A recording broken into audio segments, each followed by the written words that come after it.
Because when you do that, it's almost like being on an emotional roller coaster. Whatever is said out in the world, whatever you view out in the world, if they're making you, or that movie is making you feel a certain way, then there's no control. It's just whatever stimulus you encounter, and boom, there you are. When you begin to realize and take responsibility for your experiences, you can say, wow, when I hear jokes like that, I start feeling angry. And then you might even think about why you feel angry, because my so-and-so treated me this way, or whatever it is. But just realizing, when I hear that, I feel this way, doesn't feel very good. Why is that? What is it about me, the way that I structure my thoughts, the way that I think and believe, that's causing that reaction inside my body when I hear that? Yeah, and in the moment, too, if it's a situation where you just want to change that experience right away, you always have the choice. Again, what Brandy said, nobody can make you feel anything. You always get to choose your experience. Here's a great quote, because, I know we talk about the law of correspondence, and the quality of your thoughts determines the quality of your experience. And if you take 100% responsibility, that's the law of the universe. And I know we talked about Ho'oponopono last week, and they're 100% about taking responsibility. So here's a quote, again, from Let It Be Easy by Tolle Burkans. He says that more and more you'll realize that your experiences are linked to what you're telling yourself. Everything that's happening in your life is linked to the stories that you've made up and accepted and decided about yourself and your life. He says, so it's not what happens to you, it's your inner response that generates the feelings. And we always get to choose how we're going to respond to something. So we can't change what's happening outside of ourselves, but we always get to choose how we're going to experience a certain event. Pretty cool. I mean, that is totally personal empowerment. That is personal empowerment. You can choose to let it go. You can choose to change your thought about it. You can choose. There's 1,000 different things that you can choose, and give it a try.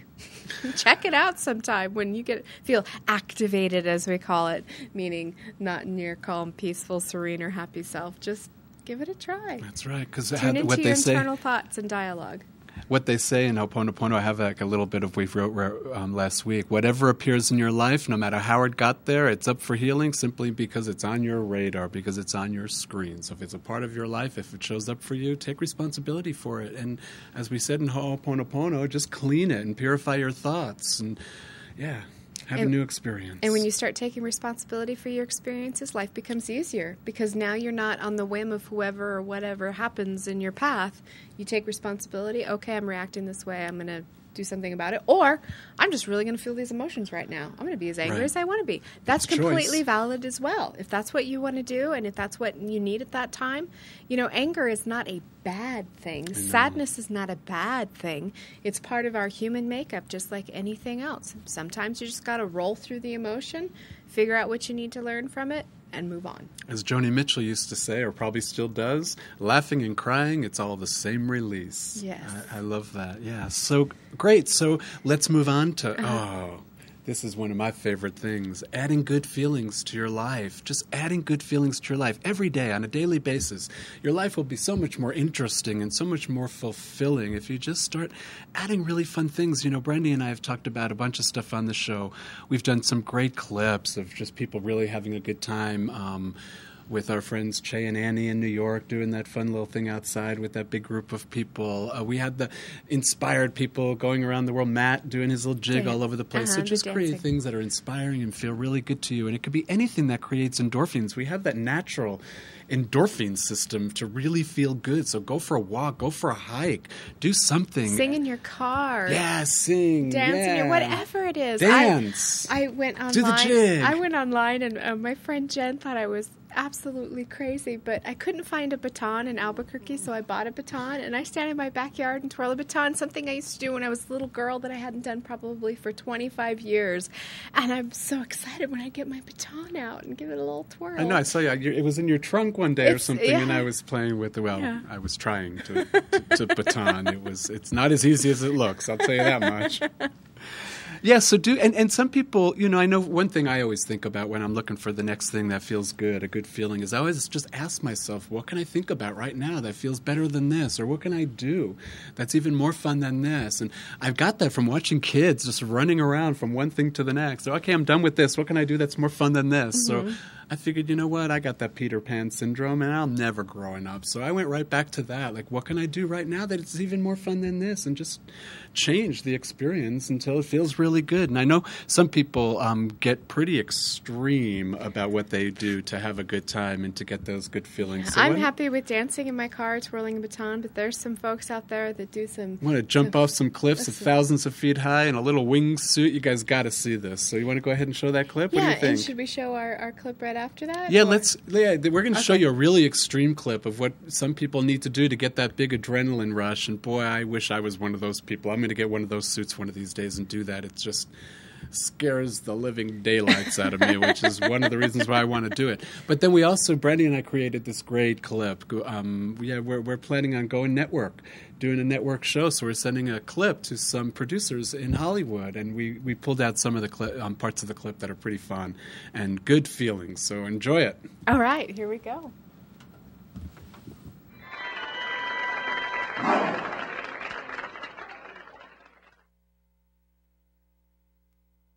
At the beginning of wingsuit base jumping, we were trying to get as far from the wall as possible, so basically clearing up the whole thing, and now it's getting boring, so we play around.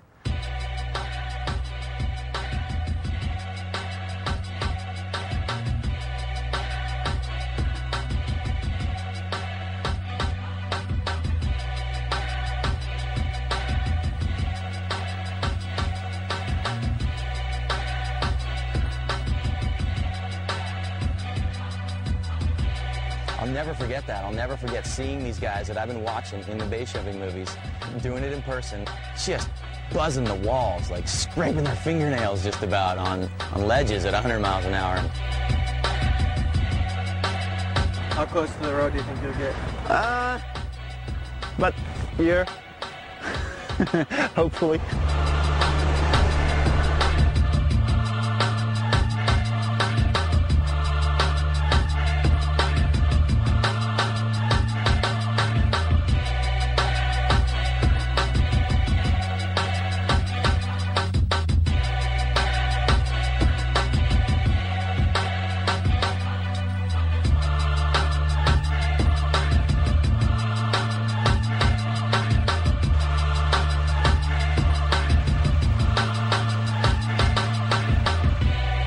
Flying a wingsuit is kind of just how you would imagine flying. You know, if you ever dreamt about flying, you just kind of probably dream of just soaring around, and you just kind of go wherever you look, and you keep your arms out and just do it.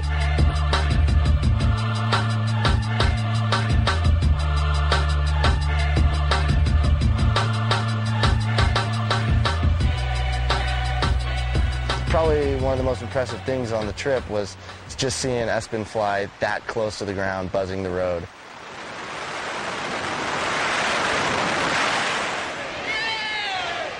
Dude, that was sick. Holy shit. You know, any little stick or bush or, you know, rock protruding could have got him. But, you know, he knew right where he was going, and he'd scouted the line. He'd done it a few times before, so it was all good.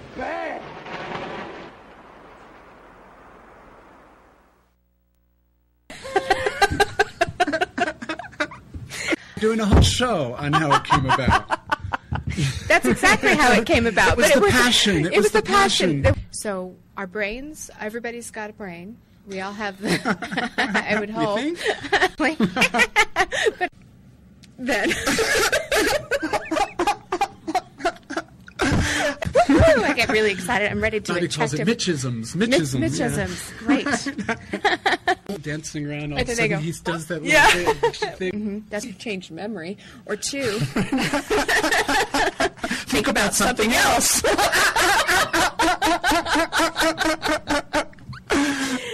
Yeah, perfect. Give me a hug. Oh, okay. And Release the knees, breathe, release the knees, breathe, release the knees. Go into self-hypnosis.